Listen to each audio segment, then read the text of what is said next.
एक बंदा जिसके अगेंस्ट सेक्सुअल हैरेसमेंट जैसा सीरियस केस पेंडिंग है, क्या वो एक सरकारी वकील बन सकता है? क्या अब कानून के रखवाले ही कानून तोड़ेंगे? तो अभी हरियाणा में एक ऐसे लॉ ऑफिसर की अपॉइंटमेंट हुई है जिनके अगेंस्ट सेक्सुअल हैरेसमेंट के सीरियस एक्यूजेशंस हैं।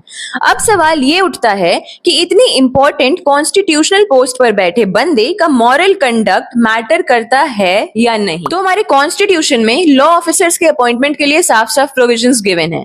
आर्टिकल 165 ऑफ कॉन्स्टिट्यूशन कहता है कि किसी भी आदमी को एडवोकेट जनरल बनाने के काबिल तब समझा जाएगा जब वो एक हाई कोर्ट का जज बनने के लिए क्वालिफाइड होगा।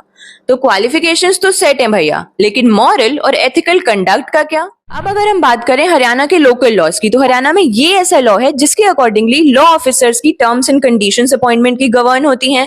उनकी eligibility, qualifications as well as उनको कब हटाया जा सकता है उनकी पोस्ट से, ये भी इसी एक्ट के अकॉर्डिंगली देखा जाता है। इसमें साफ साफ लिखा हुआ है कि कोई भी आदमी के अगेंस्ट अगर क्रिमिनल एलिगेशंस है या अगर वो मॉरल टर्पिट्यूड का कंडक्ट करता है तो वो डिस्क्वालिफाइड है किसी भी लॉ ऑफिसर की पोजीशन पे बैठने के लिए। लेकिन अभी हरियाणा के इन लॉ ऑफिसर का कोई भी कोर्ट के द्वारा दोष साबित नहीं हुआ है, और कानून का एक ही रूल है कि जब तक दोष साबित ना हो जाए तब तक आदमी निर्दोष माना जाता है।